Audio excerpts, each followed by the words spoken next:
May 23, 1944, near Folkestone, Kent, England. A cold sea wind combs the grass along the chalk cliffs as a line of olive-drab trucks jerks to a halt beside a hedgerow. Tarps are flipped back, valves twisted, canvas rustles and swells. In the low blue light before dawn, what look like M4 Shermans begin to rise from the ground like ghosts taking breath. Lance Corporal Jack Hargreaves of Royal Signals leans into the back of a radio lorry and cups his hands to the headphones. A number 19 wireless set chatters with static, then firms into rhythm, call signs, net checks, the clipped grammar of an army that exists only on paper. He watches a sergeant of the Royal Engineers walk a rubber track over the belly of an inflatable tank and grin. "Get your camera ready, Hargreaves. Someone in Pas-de-Calais needs a good look." Across southeast England, Maidstone, Ashford, Dover, Canterbury, the map is filled with the living traces of the fictitious First U.S. Army Group. Signboards and motor pools declare units that have never been issued boots. Plywood landing craft gleam with wet paint on tidal flats where no keel will ever cut water. Teleprinters clack in huts at Canterbury, Sandwich, and Deal, passing orders between corps whose generators hum but whose barracks are mostly empty. A staff driver pins an enamel badge with Patton's profile to his tunic, because rumor says the general visited yesterday, big jaw set, swagger stick tucked like a saber. Seacom patrols and MPs bark at sightseers on the Romney Road as if guarding the nerves of a real giant. In London, a quiet Spaniard named Juan Pujol Garcia, Agent Garbo, sits with his case officer Tommy Harris, adjusts his spectacles, and begins dictating another report for the Abwehr. He will weave it carefully with routine movements, plausible delays, and just enough detail to land as truth. Colonel David Strangeways, Montgomery's deception chief in 21st Army Group, steps into a Nissen hut whose monochrome map of southern England is stitched with colored pins. His finger traces the white cliffs facing Cap Gris-Nez and the Pas-de-Calais, the shortest sea crossing, the place every staff officer had once circled in pencil. "This is where we want their eyes," he says, half to the room, half to the picture of weather squalls rolling in from the channel. Orders from the London controlling section, John Bevan's calm, dry voice, have condensed into a theater-wide play. Fortitude South. Schaeff's Ops B has written the script. Our force, camouflage companies, and special wireless detachments will act it. The set is Kent. The audience sits across the water. You can smell the deception as much as see it. Hot rubber from the inflatables, creosote on new scaffolds for phony LCTs, petrol that will never fuel a march to Calais. Hargreaves counts seconds aloud as he taps a key. The operators have been drilled in enemy traffic analysis, told that German ears are more interested in cadence than content. Nets must have personalities, busy on payday, sleepy on Sundays, spiking at exactly the hours a real regiment would test antennas or relay orders. Their Morse is intentionally imperfect, each fist distinct, like fingerprints smudged just enough for a photo interpreter to believe. May 28, 1944, Dover Castle tunnels. A young ATS corporal, hair pinned under headphones, slides a fresh Typex strip from the machine, steps around backs bent over mapboards, and hands it to a captain of Ops B. The message is simple. Agent Brutus reports that a major amphibious operation is preparing from East Kent. A second cable from Agent Tate confirms a rumor of Polish and American formations massing near Canterbury. Garbo's network, imaginary sub-agents drawn from barbers and dock clerks and lorry drivers, adds a dozen tiny brushstrokes. A convoy on the A2, a mess sergeant griping about a new American division, a requisition for life belts. Each detail is ordinary, and that is why it bites. The 20th Committee has turned captured German spies into puppets, and the strings now vibrate with a chorus that sings. Calais, not Normandy. On the French side of the channel, Oberst Alexis von Rohen of Fremde West sifts intercepts and aerial photographs under bleak lamplight. The prints show rectangles on English beaches that could be landing craft, and tracks pressed into parade squares that could be armor. The signals tell of brigades and regiments that call each other at all the right times.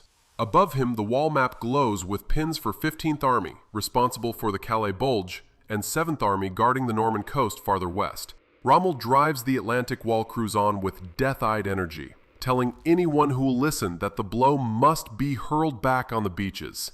Rundstedt mutters that reserves should be held for a counterstroke inland. The Gestapo scrapes, the Abwehr frets, and the Führer broods 300 miles away. In a folder marked FUSAG sits a picture of Patton. The myth is gravitational. June 1st, 1944, Romney Marsh, Kent. A pair of American MPs, real men with real Thompson submachine guns, wave a convoy of empty lorries into a field marked for a notional division park. A detail of engineers erects signboards for the 17th Armored, notional, and chalks bumper codes on nothing at all. On the horizon, a balloon barrage rises, gray onions bobbing above hedges. It is the kind of tableau an enemy reconnaissance pilot expects to see when armies gather. Movement, clutter, mistakes. A photographer on the French coast squeezes off frames at the static, the canvas, the reflections of tide pools around dummy assault craft. In Calais, a Luftwaffe photo interpreter spreads the prints, circles the landing craft with a grease pencil, and writes a confident caption. That night, in a London safe house, Tommy Harris watches Garbo compose in a style the Germans recognize as his own. The hours between midnight and 2 are good for urgent but not panicked messages. He reports that the First U.S. Army Group is on short notice for cross-channel operations toward the Pas-de-Calais. He explains delays, weather, the training tempo, the need to iron out radio net issues, even the boredom of guards, and then adds the hook. An assault will come west of Calais to draw off defenders, followed by a decisive blow at the Straits. B-1A's chief, Tar Robertson, signs off with a tired smile. Somewhere in a German signals hut, an operator rolls paper through a teleprinter and nods as if hearing an old friend. June 3rd, 1944. A farm lane outside Canterbury. Colonel Strangeway steps out of a Humber staff car and meets a group of Royal Engineers camoufleurs beside a hedgerow bright with wildflowers. He runs his palm along an inflatable tank's roped seam, then gestures toward a row of plywood LCAs set into a muddy ditch for effect. "Make it real enough for the eye at 1,000 feet," he says, "and then we will make it inevitable for the mind." He believes in the mind. He believes that once an enemy officer commits to a story, Calais is the logic, Calais is the shortest hop, Calais is where Patton will prove his ego, he will cling to it when the world begins to shake. June 4th, 1944, Sheerness Harbor. Rain rattles the tin roofs and the channel hisses under a southwesterly. Hargreaves hunches over the number 19 set while the special wireless lorry rocks on its springs. He's been given a little script for the evening, routine vehicle dispatches, a battalion adjutant chasing engine parts, a colonel demanding that shore parties confirm embarkation timetables. The net grows busy, then calmer, then busy again. Somewhere out beyond the curtain of weather, a flotilla is forming for something that is not Calais. Hargreaves doesn't need to know where. He needs the other side to keep believing he does. June 5th, 1944, 2300 hours, Dover Castle tunnels. In a room smelling of damp stone and pencil shavings, an intelligence officer sets down a decoded fragment from a German field post. 15th Army remains on heightened alert in the Pas-de-Calais sector, reserves tethered close. Reports of dummy landings in Normandy are expected. "Hold your nerve," says Strangeways, rolling the words like a coin. Outside, a driver kills the engine of a staff car and listens to the rain slacken against the windscreen. London's lightless streets feel like a held breath. At a farmhouse near Ashford, a young woman of the ATS steps into a darkened room to relieve the wireless watch. She tucks loose hair behind her ear and leans over the logbook, noticing the rhythm, the way a musician notices the beat. She can practically see the German headphones on the other end. The deception doesn't glow like victory. It just hums and scratches and sews up an enemy nerve with threads so fine it looks like nothing. In a German forward observation post on the cliff tops near Cap Gris-Nez, a private adjusts his field glasses and scans the dark horizon. He has been told that the Americans are coming here. He believes his officers. He believes the shortest route is the most obvious, and that Patton will bring thunder to the place where the channel narrows. He rubs his eyes. The sea is only a band of sound. Somewhere over the channel, planes drone toward beaches west of Caen. Somewhere in Portsmouth and Weymouth, ships shoulder rain and begin their long iron procession.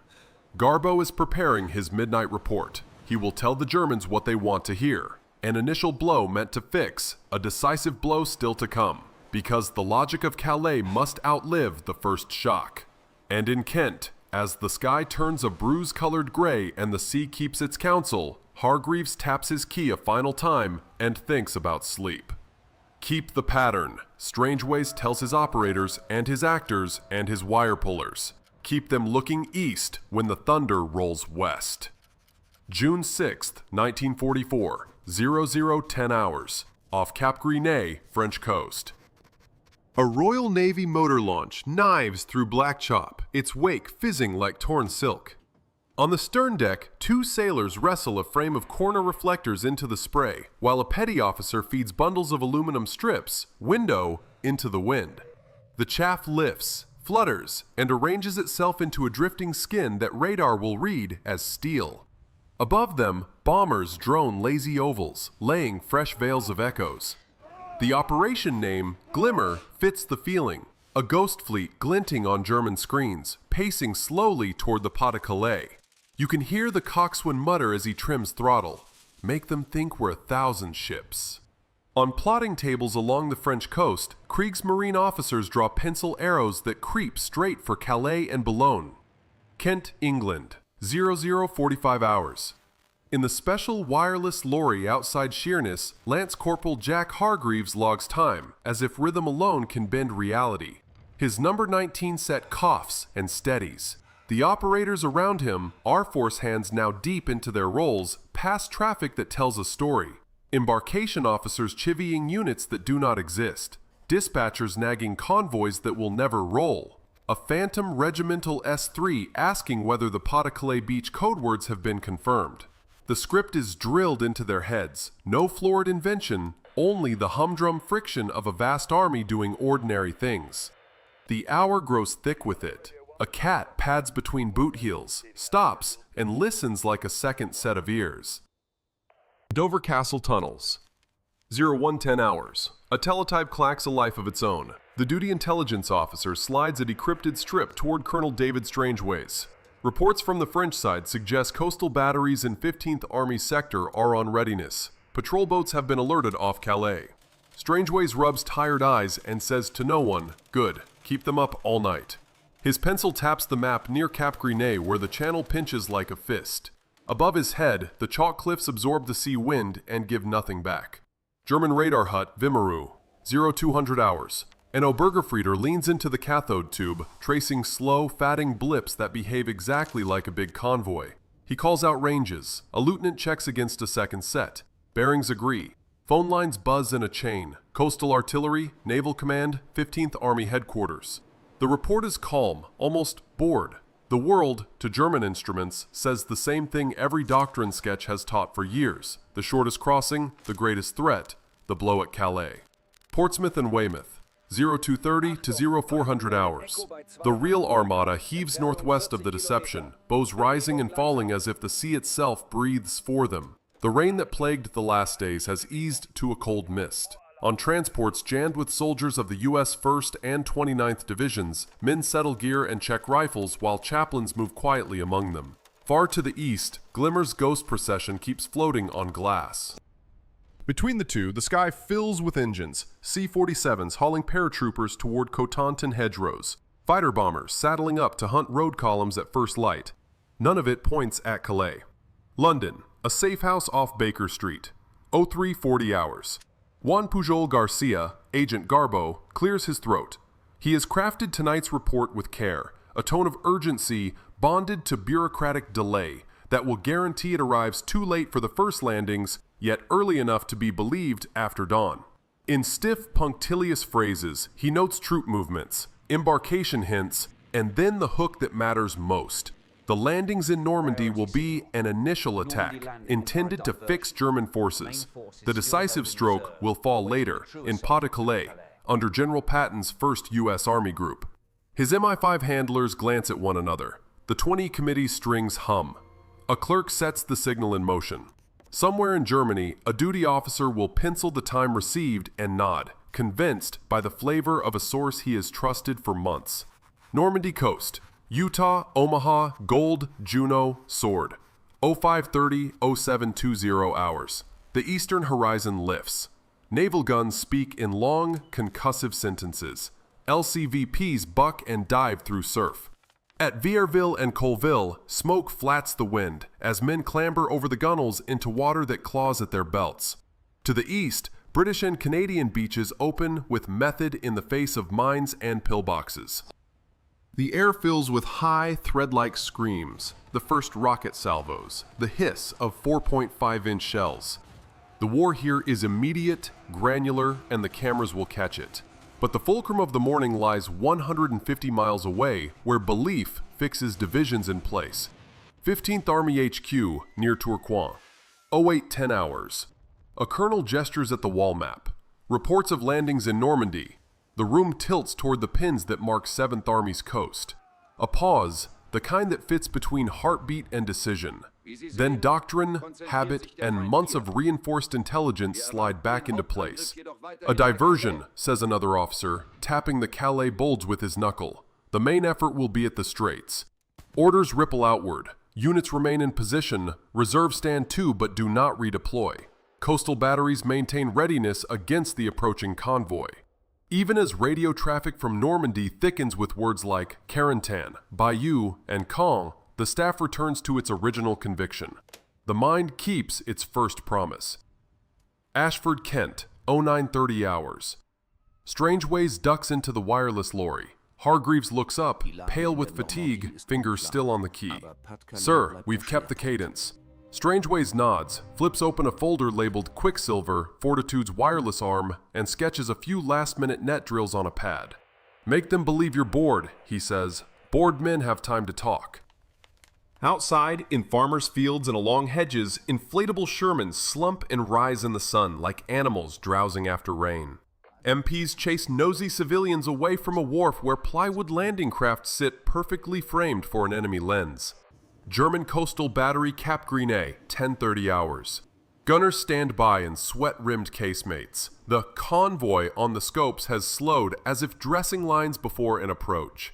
Officers flick between optics and instruments, conscious of the doctrine about feints and main blows. One mutters about the Luftwaffe picture from dawn. No massed shipping off Le Havre, certainly, but the radar returns and the reports from trusted agents weigh on the scale. Hold fire, comes the word. They will not waste their ammunition on shadows. They will save it for Patton. London, afternoon. Garbo transmits again, tidying his narrative with the precision of a civil servant. He confirms the initial Normandy operation but categorizes it as preliminary, pressing the expectation of a larger invasion in Pas-de-Calais within days. Elsewhere in the 20th Committee's web, Brutus and Tate add color. Rumors of embarkation drills in East Kent. Mess hall complaints about delays. An officer's wife who cannot get eggs near Folkestone because Americans have bought them all. Each detail lands like a raindrop. Each drop makes a weather.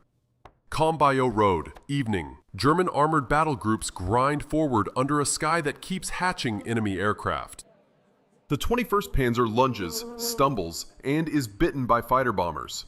Orders to release larger panzer reserves convulse back and forth between Army, Army Group, and Hitler's headquarters. Some formations move late, others not at all. In the Pas-de-Calais sector, strong divisions pace bunkers and slit trenches, staring at a sea that insists a phantom armada is near.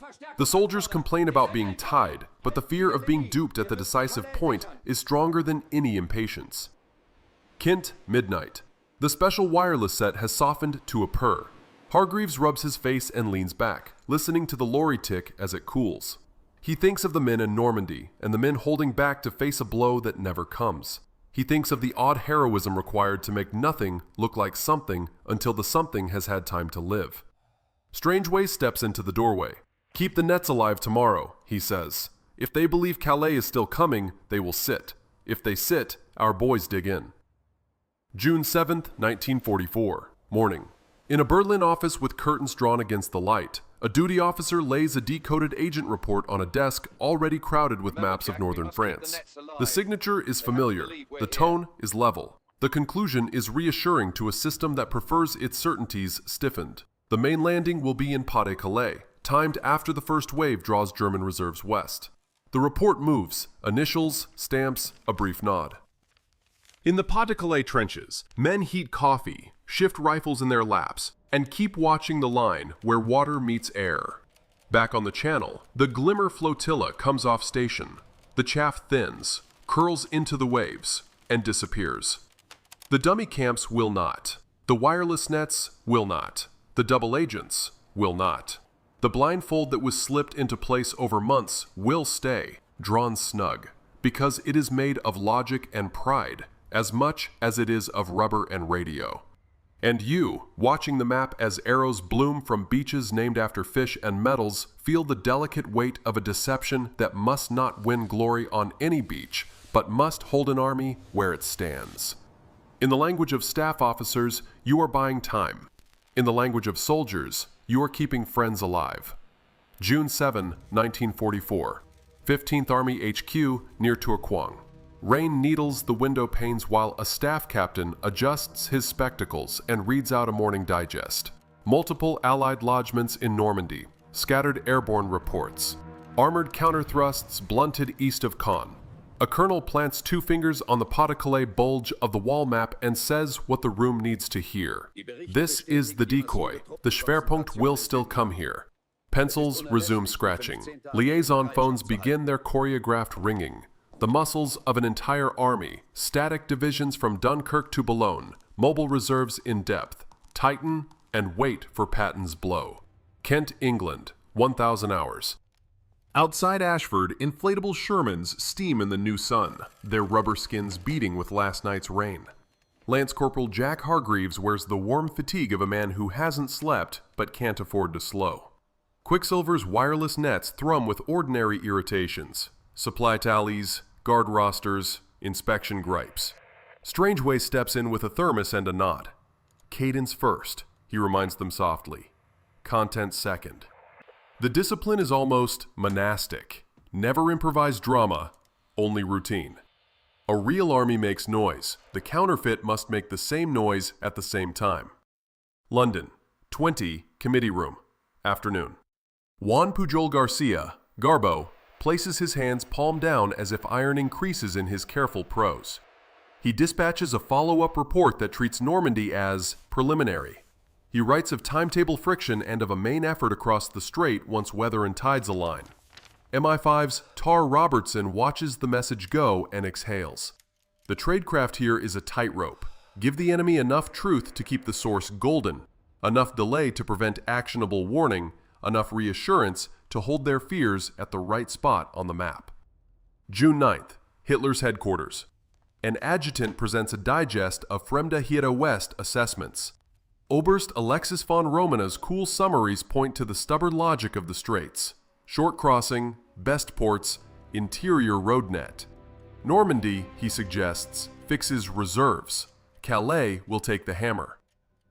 Beside the folder lies a photograph of Patton, jaw set, a man the Führer rates as the Allies' most dangerous commander. Orders follow the groove already cut. 15th Army holds, 7th Army bleeds in Normandy, 15th Army watches the water. June 10, Pas-de-Calais coast. A Luftwaffe photo interpreter leans under a red lamp, sliding fresh prints across glass. Dummy landing craft wink in English estuaries. Vehicle parks near Canterbury look busy enough. Tracks spiderweb a dozen fields.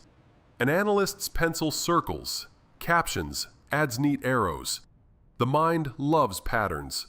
Fortitude feeds it patterns shaped like certainty. June 13, the first V1s. Before dawn, a low insectile buzz crosses the channel and turns into a new kind of fire at London's edges. The launch ramps sit in northern France, in the Pas-de-Calais hinterland. German officers argue that the Allies, stung, must desire to smother these sites and seize the straits.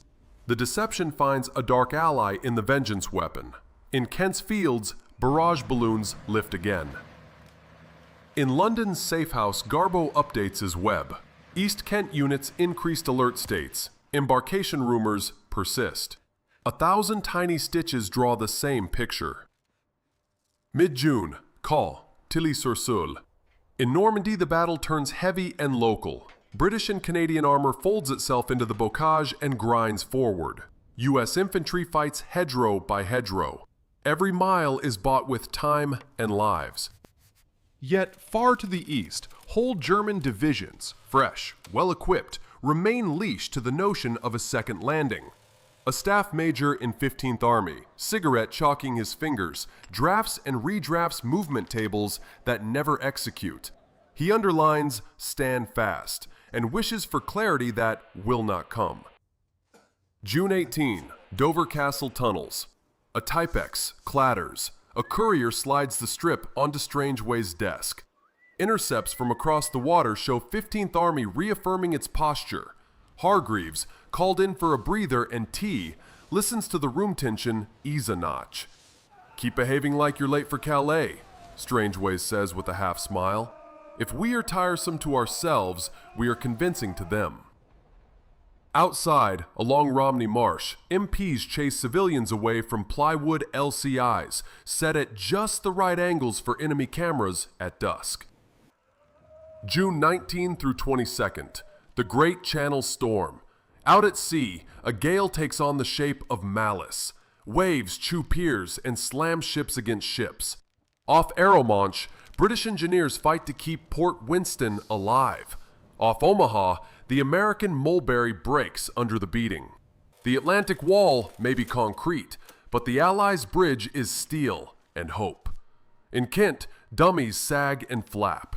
In the wireless lorry, the operators ride out the lurching of their own stomachs and keep the nets droning.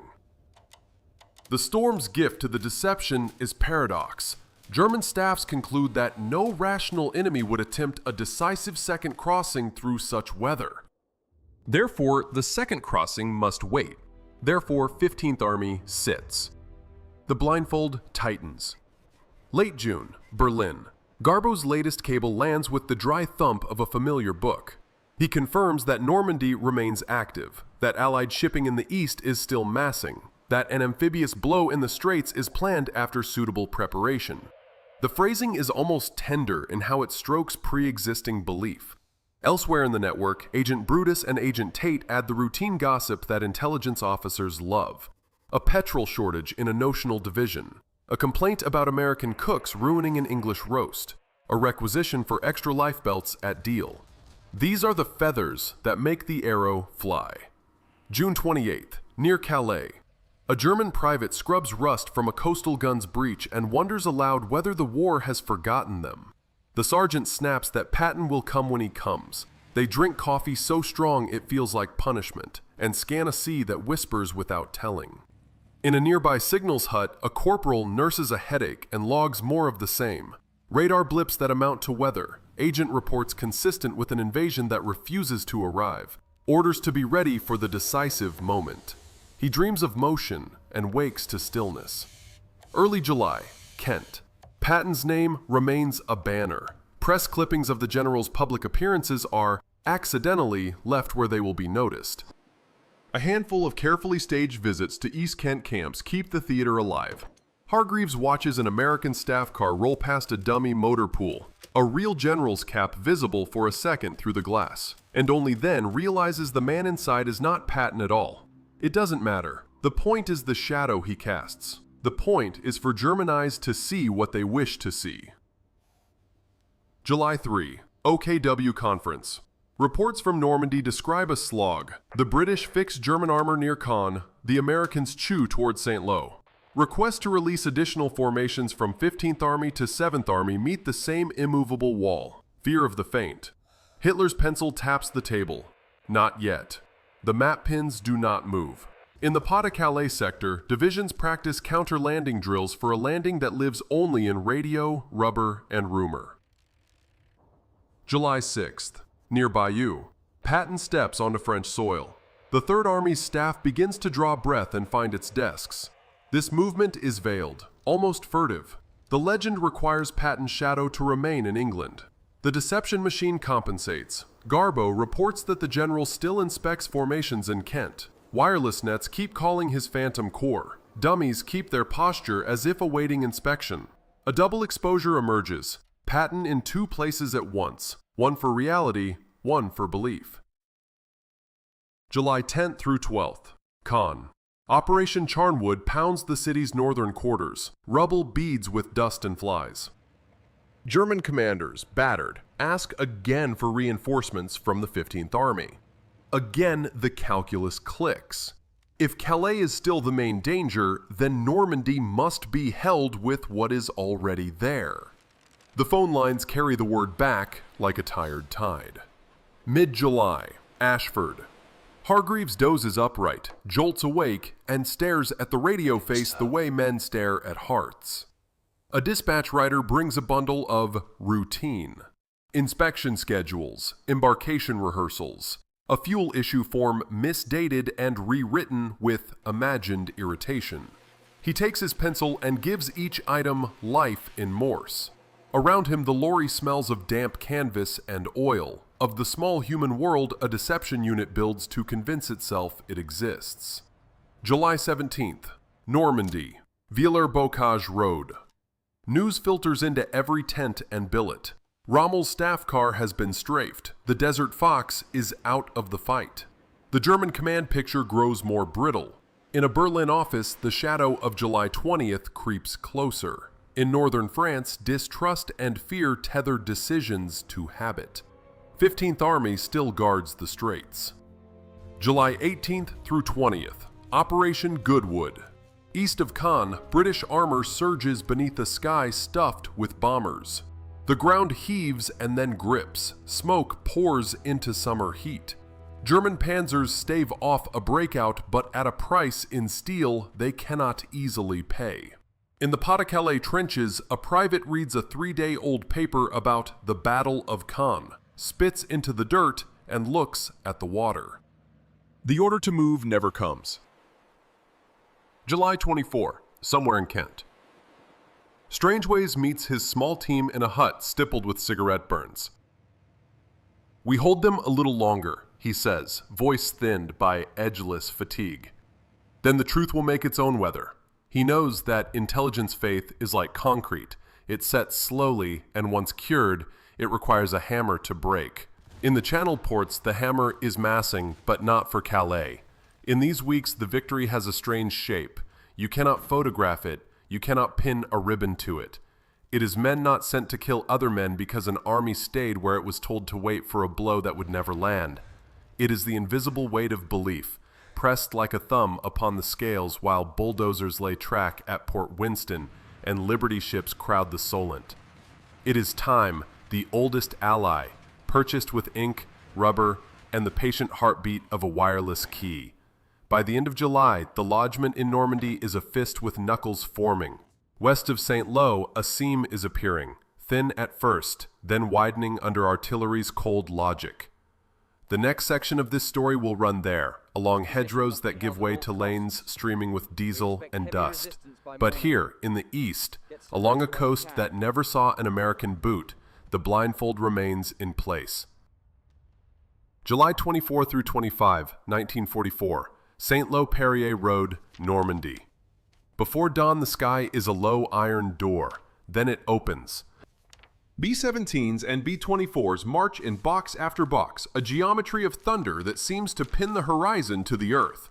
The opening for Operation Cobra is not subtle. A carpet of bombs laid on the German line west of St. Lo. The first waves drift, some bombs falling short, a horror of friendly fire snatching men from foxholes and command posts. But the wait continues, square after square, until the hedgerows smoke like kilns and the air tastes of brick dust and cordite.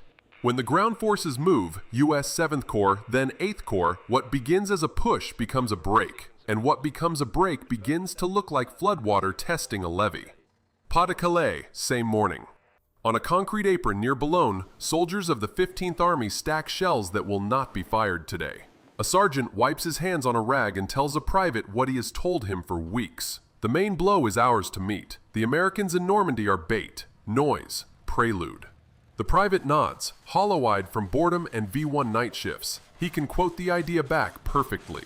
Along the coast, rangefinders are checked, searchlights polished, coastal infantry turned out for inspection. A courier delivers a fresh intelligence digest summarizing agent traffic and photo recon. In Kent, the First U.S. Army group remains in posture. Embarkation rumor persists. Patton is active. The message has the rhythm of reassurance. Ashford, Kent, noon. Lance Corporal Jack Hargreaves looks like someone who has stared too long into a small sun. The number 19 set's glow paints his cheekbones, while Quicksilver pulses its heartbeat. Dull dispatches, gear gripes, routine signals. A captain brings him a sheet with a penciled script, timed net drills for notional regiments, a rehearsal order for a channel crossing, an officious request for embarkation tables from a Phantom G3. "Don't gild it," the captain murmurs. "Let the boredom carry it." Outside, inflatable Shermans slump and rise as heat slicks the rubber. A French farmer hired as a laborer watches from the lane and sees what he expects to see. A camp, the ugly ant-hill bustle of a big army. London 20 Committee, afternoon. Garbo's latest traffic is precise as ledger lines. He confirms Normandy's fighting, assigns it the role of fixing action, and rolls on to the point. The decisive stroke will still fall across the straits, with Patton's First U.S. Army group in the lead. The phrasing is bureaucratic, soothing in how it lays down flat truths. Tar Robertson reads, marks, releases. Each message is a stitch in a seam already tight. Each stitch makes it harder to tear. Cobra's second day. The hedgerows west of St. Lo give up their secret. Once torn, they do not heal fast. Columns belly through the gap. Engineers cut lanes with dozers. Tanks nose into sunken roads and burst out in the fields beyond like animals breaking fences. The Germans opposite, wounded by the bombardment, stunned, then forced into improvised defense, do not spring back with the precision of June. When U.S. 8 Corps shoulders into the breach, when combat commands of armored divisions slide along the new edges, the geometry becomes movement, arrows that refuse to stop near Coutances and Lessay. August 1st. Pontaball Bridge over the Saloon River. A Bailey spans green water. The air smells of hot steel and oil. Over the planked deck rattles the future. Jeeps, M8 armored cars, half-tracks, TDs with open turrets and crews smoking as if they could smoke the dust itself. A military policeman spins his arm like a clock hand. A signboard chalked by some exhausted soul reads, "To Avranches." On this day, the U.S. Third Army is activated, and George S. Patton steps into his natural weather. He is not in Kent. He is not in Calais. He is at the throat of Brittany with the saloon at his back and a continent unbuttoning in front of him. Pas-de-Calais, the same hour. General der Infanterie Hans von Salmuth still commands 15th Army. In a few days, General Oberst Gustav Adolf von Zongen will take over, but the doctrine will not. Orders ring the same iron. Hold for the main landing. Panzer Lehr is broken and far away. 2 SS Panzer Corps is being gnawed to pieces around Caen. 7th Army is bleeding out under a rain of bombs. Yet on the straits, fresh, tight divisions sit in their belts. A liaison officer coughs into his glove and reads the latest from Fremdehire West. Normandy is not the main blow. Watch the straits. Above the paper is a photo of Patton, jaw like a nutcracker. The blindfold is not rubber, it is logic given the dignity of rank. Mortain, August 7th. Operation Lutich claws at the map, a counterstroke aimed at Avranches to cut Patton's throat while it is still new. Panzers grind forward in the night, black outlines against the paler dark of hedgerow and meadow. Tank commanders hunched under cupolas like men bracing against rain. In the morning, P-47s arrive and make the sky an anvil. The counterattack burns down into wreckage and heat haze, an armored fist that cannot close.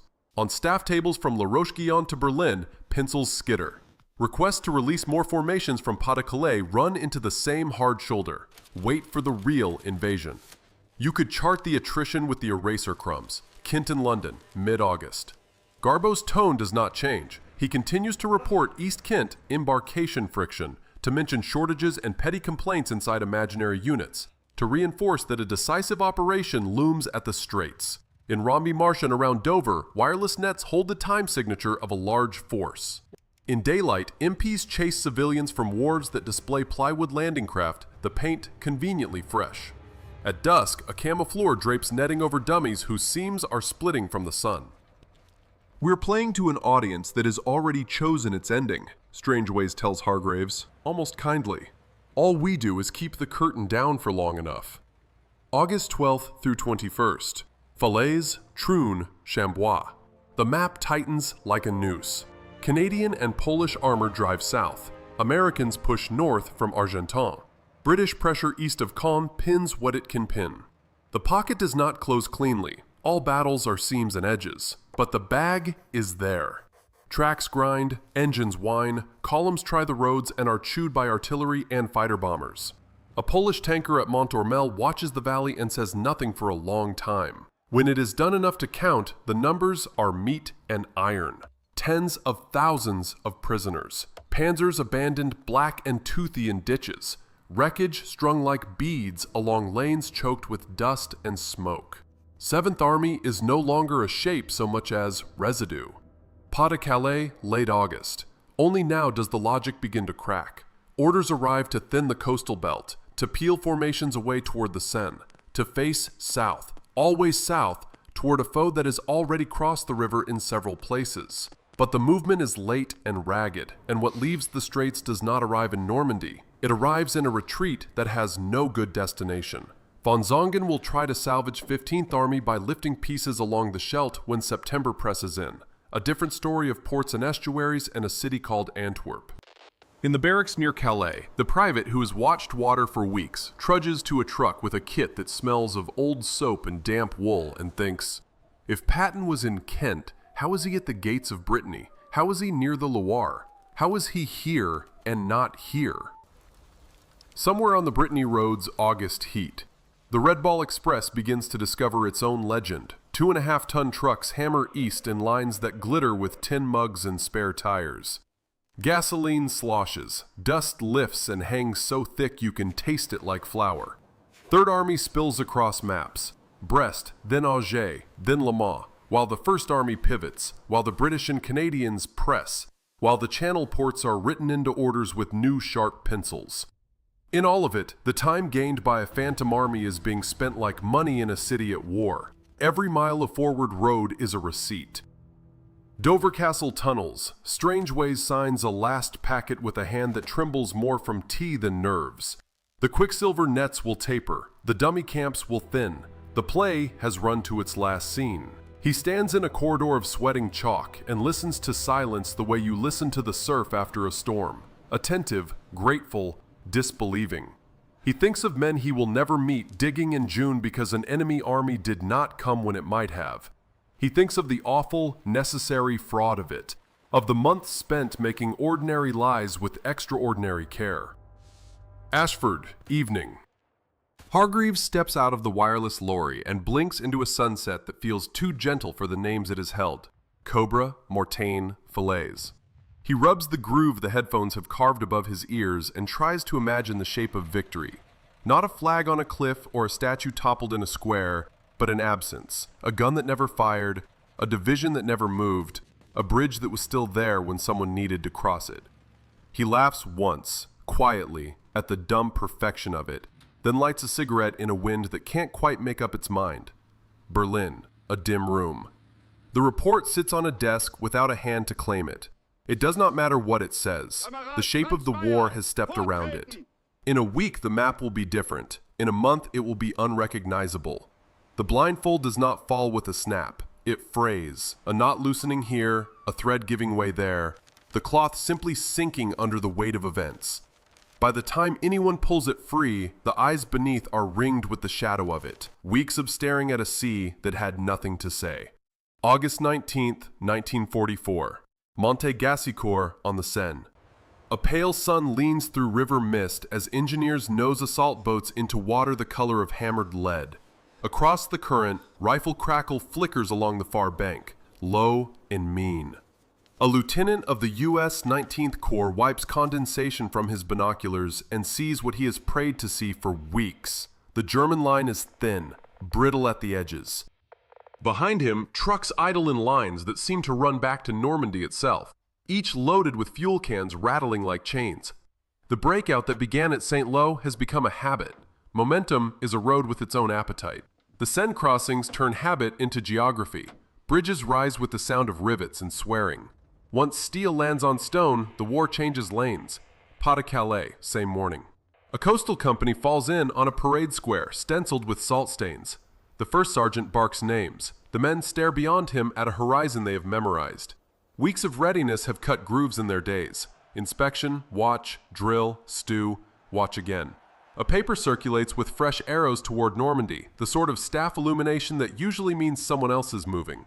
The company sergeant major, eyes red from V1 night duty, tells them to pack what they can lift. It is the first unambiguous order in a long time. Still, someone mutters, Patton, as if saying the name will keep the sea from contradicting him. Ashford, Kent, midday.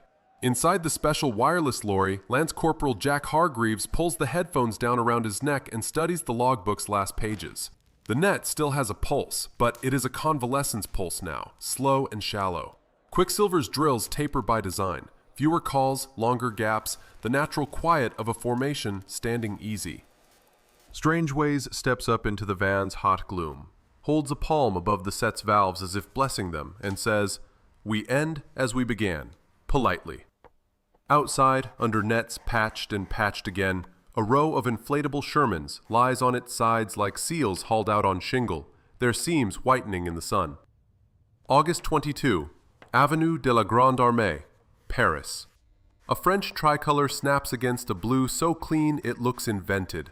A column from the Sange des Baies rolls past ecstatic faces and a tide of flowers that can't quite hide the smell of burned cordite.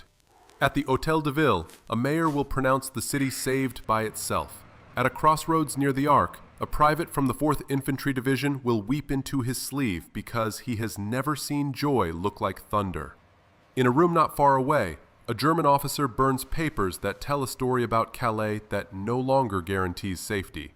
The news travels along the wires to Pas-de-Calais with the indifferent speed of voltage. Wimereux, Pas-de-Calais, August 24. A Luftwaffe interpreter sits under a red lamp with a stack of prints from the last daylight sorties across the channel. He drags a pencil's edge across a face he knows too well, a landing craft whose shadow looks wrong, whose wake is a photographer's lie. The second print shows a motor pool that isn't, tracks too regular, vehicles too neat, a geometry of camouflage more art than accident. He feels the old certainty resist like a muscle. Then something inside it simply lets go. He pulls his cigarette from his lip and whispers, angrily, tenderly, like a man speaking to a friend who deceived him and kept him alive anyway, "Gummy Panzer." August 25th through 28th. The Seine crossings multiply. American columns slide through Rouen and cross at Elbeuf. British columns straddle crossing sites east of Elbeuf and at Vernon. Canadian units push along the coast and engineer their own ferries. Road signs tilt under the weight of directions chalked in 4 languages. Military police whirl their arms like semaphores at the mouths of bridges that breathe tanks. Aerial photographs of the Straits, of Calais, of Boulogne, of Dunkirk gather dust on tables whose owners now spend their days tracing routes south and east. The blindfold, never one knot but 1,000 threads, phrase everywhere at once. London. An MI5 room whose windows are latched against a kind of happiness. Juan Pujol Garcia, Garbo, sits while his case officer pours tea with the tender clatter of china. The latest reports from his network have become epilogues rather than acts. Schedules missed, embarkations postponed, inventories reshuffled, banalities that no longer need to land on German desks. There is talk, quiet, undecorated, that the man who fooled 2 empires will go away when the work is done. For now, he leans forward and reads a German transmission that thanks him for his service and promises recognition that will never be pinned on a uniform. He smiles at the irony, like a craftsman examining the underside of a chair no one will ever turn over. August 30th. River Somme crossings. Remnants of 7th Army and Panzer Group West, melted and reformed, step back behind lines that used to mean something. 15th Army units, peeled away in slices, feed into a retreat already in motion. In a command car jolting along a secondary road, Generaloberst von Zongen studies a map that has begun to behave like a living thing, flexing where it used to sit still, bulging at the edges, shrinking in the middle. The order he signs is a splice of prudence and desperation. Withdraw across the Scheldt where possible, hold the channel ports as long as they buy time. He imagines a black line along estuary water and imagines it holding. September 3 through 4, Brussels and Antwerp. British armor kisses the cobbles of Brussels to a roar that shakes windows. The next day, Antwerp falls with its docks intact, a jewel of cranes and basins that could, if opened, feed an army at a march. In map rooms across the Allied front, a new obsession ignites. Not Calais, not deception, but the Scheldt, the slow, complicated water that must be swept of guns and men before ships can breathe again. The camera will follow the liberation. The staff pencil will circle the estuary. In a barracks near Calais, a private finds his kit light because some part of him had planned to leave nothing behind, and now the trucks arrive without anyone shouting. Night of September 4 through 5. The Scheldt, near Terneuzen. Under a tar-black sky, ferries and barges shove off with headlights painted to slits. 15th Army slides north and east over water that moves like oil under a wind you can taste. Von Songen's staff tries to keep battalions intact. The river does not care about battalions. The evacuation will save men and leave guns, will preserve names and abandon positions. On the south bank, fires stipple the dark where depots are put to the torch. A signals corporal, sock-footed to muffle his tread, steps onto a barge clutching a handset he has carried since June and stares back at a shore where he once watched for Patton's sails. Kent, England, early September. The dummy camps dissolve the way a stage dissolves, props stacked, scenery hoisted, footprints turning to chalk dust. Our force men box number 19 sets with the gentleness of undertakers. Hargreaves helps fold an inflatable tank that wheezes as if offering its own eulogy. He slides his logbook into a canvas satchel and lingers over the last page. It reads like a diary written by someone who never existed.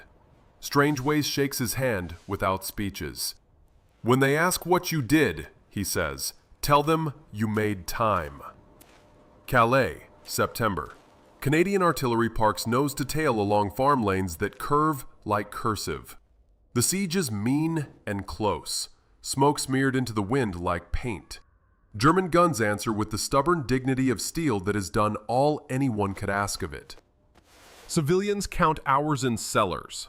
The word Calais still tastes of the invasion that never came. Now it will taste of a different work, of shells that cross water at ear height, of sappers who crawl as if the ground might change its mind about letting them live. When the city falls, and Boulogne and Dunkirk with it after their own slow fights, the men who held those walls will not cite Garbo or Strangeways or Patton. They will talk about rations and mud and the cold bite of a rifle stock. The blindfold, when it finally slips to their necks, will feel like a scarf they forgot to remove. Wimereux, a former radar hut turned into a storeroom, late September. The interpreter who circled plywood boats with a grease pencil stands before shelves stacked with captured rubber and canvas. He touches the fabric and finds it smooth, surprisingly warm in the afternoon light.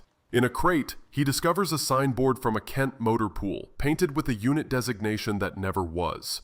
He realizes he is smiling. He ties the signboard to a string and hangs it on a nail like a joke on himself.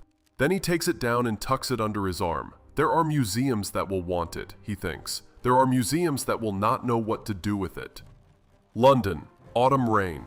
Garbo walks out of a door whose address no one will remember and blends into the gray with the skill of a man who has built an entire life from plausible shadows. His file will grow quiet. Strangeways will fade into the background radiation of a war made by many hands.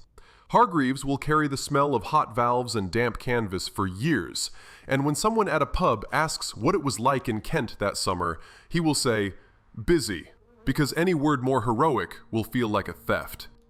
The reckoning comes not as a trumpet, but as accounting. In Allied reports, divisions of the 15th Army fixed along the straits for weeks after June. Reserves released too late to heal Normandy. The breakout fed by absence as much as by presence. In German reports, agents trusted past prudence. Radar echoes believed because they fit a doctrine that had seemed like physics. If you untangle the threads long enough, you arrive where all maps arrive. In a room with a table and a few men, betting futures on what they think the other side must do.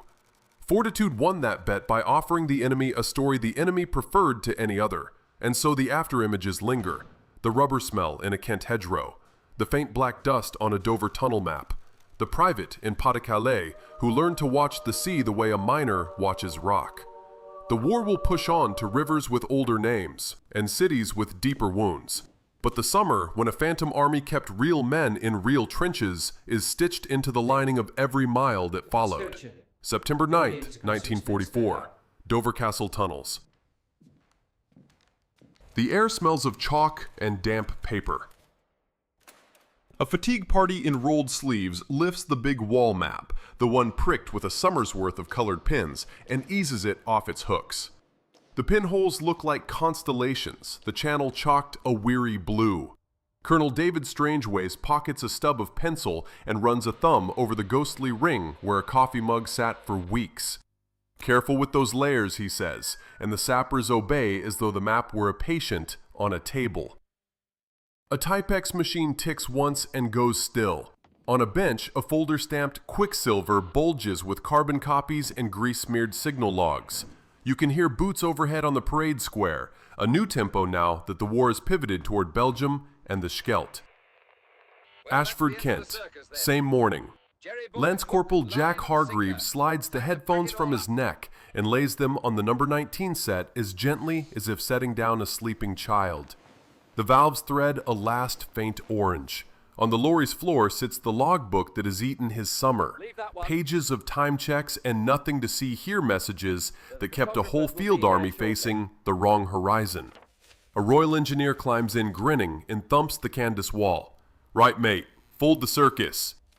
Outside, under nets patched with twine and optimism, an inflatable Sherman wheezes as air hisses from a seam. 4 men shoulder it like pallbearers, laughter softening into the quiet you get at the end of a performance. Leave one standing for the photographers, a captain says. Give the museum wallahs something to argue about. Wimereux, Pas-de-Calais, September 12th.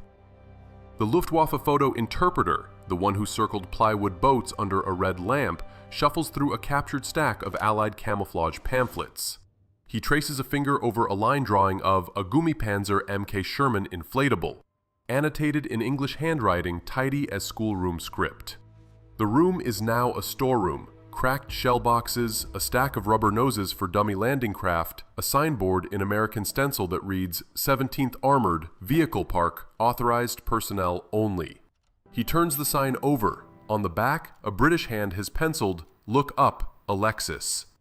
The name hits him like a cold wave, Oberst Alexis von Rohen, Fremde Heer West, the analyst whose neat summaries had insisted for months that the main blow would come to the Straits.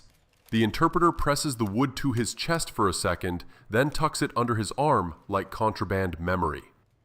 London, 20, committee room, 35 minutes after the kettle clicks off. September 18th, Juan Pujol Garcia, Garbo, sits at a plain table, his tie a little loose, his glasses catching window light the color of pewter. Tommy Tar Robertson pushes across a typed note from a German channel still sputtering with courtesy, an expression of thanks, a hint of a decoration to be sent when forms allow, the bland civility of people who never knew the knife was made of rubber. You already have one of theirs, Robertson says, meaning the Iron Cross Second Class awarded sight unseen. Soon, you'll have one of ours. Garbo smiles inwardly, which is the only safe direction to smile in this room.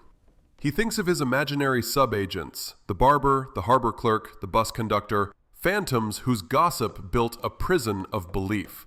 He signs his initials at the bottom of a memo that will be filed under a name that is not his and will still be true.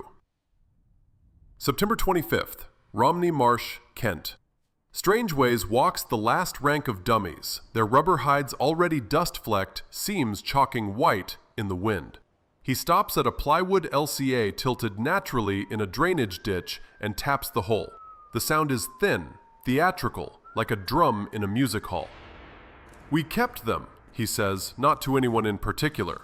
Hargreaves, standing a pace off with paint under his nails from touching up a bogus bumper code, says, Aye, sir. He pictures the men in June on sword gray water and the men here with rubber and wire and lies.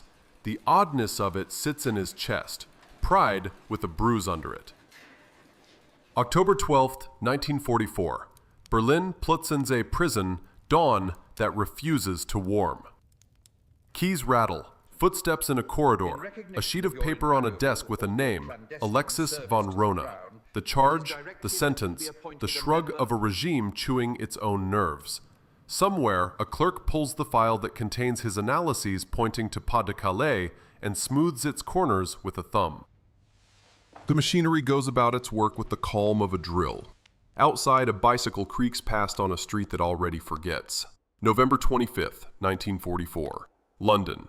A building that smells of polish and coal smoke. Garbo stands in a small, gracious room beside a fireplace framed by pilasters. A civil official in morning coat reads from a card. The decoration is modest in size and absolute in meaning. Member of the Order of the British Empire, Civil Division. The citation takes the long way around the word deception, and then arrives without saying it. Garbo bows. A pin finds its place on a lapel that will never lead a parade.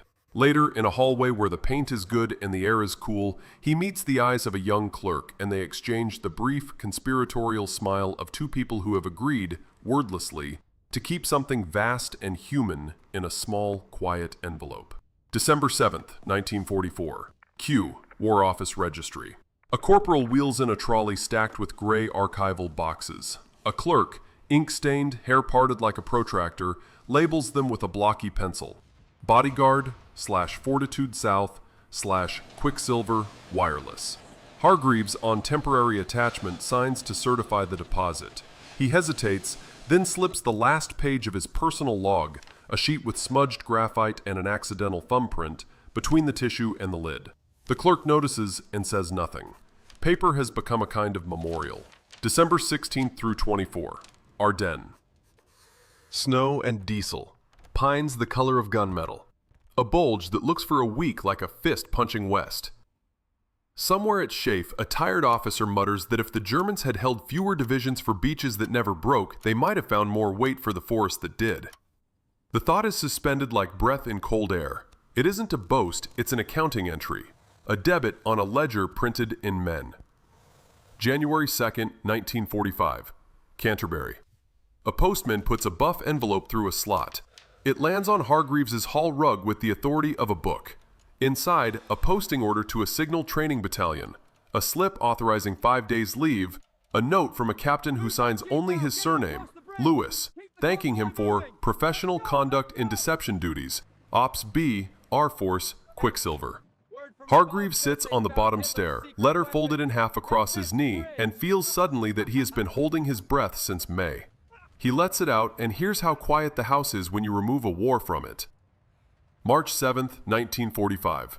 Remagen Bridgehead, Rhine. The air tastes of rust and wet cord. MPs bellow and wave. Engineers run with detonator wire looped over their shoulders like bandoliers. Somewhere in this crush, a U.S. captain jokes that the only Phantom Army left is the one the Germans still think will hit Calais. The laugh is honest and a little sad. The river slides on with its secrets and with all the secrets emptied into it. April 12th. A London pub off the Strand. The room is close and brown with talk. A dance band on the wireless sounds like tin and happiness. Strangeways hunches at a corner table with two officers from Ops B and a camouflage major whose hands still show rubber dust at the creases. Tell me the finest moment, the major says, half a challenge, half a plea for a story to wrap the year around. Strangeways considers his beer. The night we made nothing move, he says. The night 1,000 men I'll never meet dug and lived because a set hummed and a rubber tank shone at the right hour, and a Spaniard wrote what the other man wanted to read. They drink to that, and nobody tries to improve it. May 8th, 1945. VE Day, Trafalgar Square. Confetti like astonished snow. Women on lampposts. Faces open as if turned to the first sun after a long tunnel. Hargreaves shoulder bumps through a tide of uniforms and hats and ordinary coats, one hand on his cap and the other lifted by strangers. He catches a snatch of Roll Out the Barrel, stupid and perfect. A girl kisses him and then laughs into his mouth and vanishes.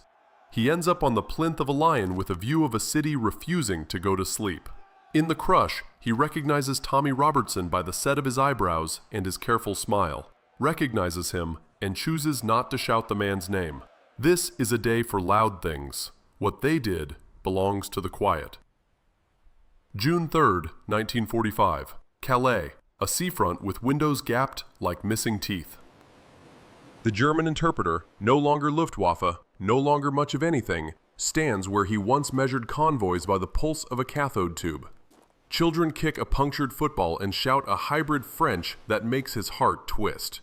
A Canadian sergeant shows him a cigarette case engraved with a maple leaf and asks, in a polite English that somehow sounds like weather, "This where you lot watched for us?" The interpreter laughs. It comes out clean and startled. "We watched," he says in French, then German, then the English he has learned since. "We watched the wrong place very well." The sergeant shrugs. "That's a kind of bravery," he says, and means it. September 9th, 1945. A small ceremony in a Kent village hall with varnished parquet and a Union Jack pinned slightly askew. A colonel reads names from a list. Not a battle honor, not even a unit address, just thanks, poured carefully into words that won't splash. Hargreaves shakes the colonel's hand and feels the coins of Calais exchange a secret. On a trestle table, sandwiches curl politely at their edges and tea goes tepid in cups that once lived in a vicarage. A woman asks him what he did, as if peeling a label. He says, "Signals," and she says, "Oh," with the gentle disappointment of someone who wanted to hear tanks. He takes his paper plate, smiles, and lets the truth be ordinary. Winter, years after. A museum storeroom somewhere in Britain. Dust motes in a slab of afternoon light. A curator lifts a board painted with American stencil, 17th Armored, Vehicle Park, authorized personnel only, and turns it over. On the back, a pencil hand. "Look up, Alexis." She pins a note to it. Fortitude South artifact, provenance, Wimereux. On another shelf sits a pair of headphones, number 19 set, the leather cracked where a young man's sweat once salted it. In a drawer rests a small ribbon with a silver metal starburst and a typed index card. Garcia, Juan Pujol, MBE, Civil. None of it will make a schoolboy gasp the way a Spitfire does. All of it will make the war truer. If you stand close to the glass, you can almost smell hot rubber and damp canvas. The breath of a summer when the loudest thing a soldier could do for his friends was to sound exactly like bureaucracy. You can almost hear the Morse. The patient, heartbeat click of a key telling the enemy what he already believes, and buying with that belief the thing armies run out of first, time.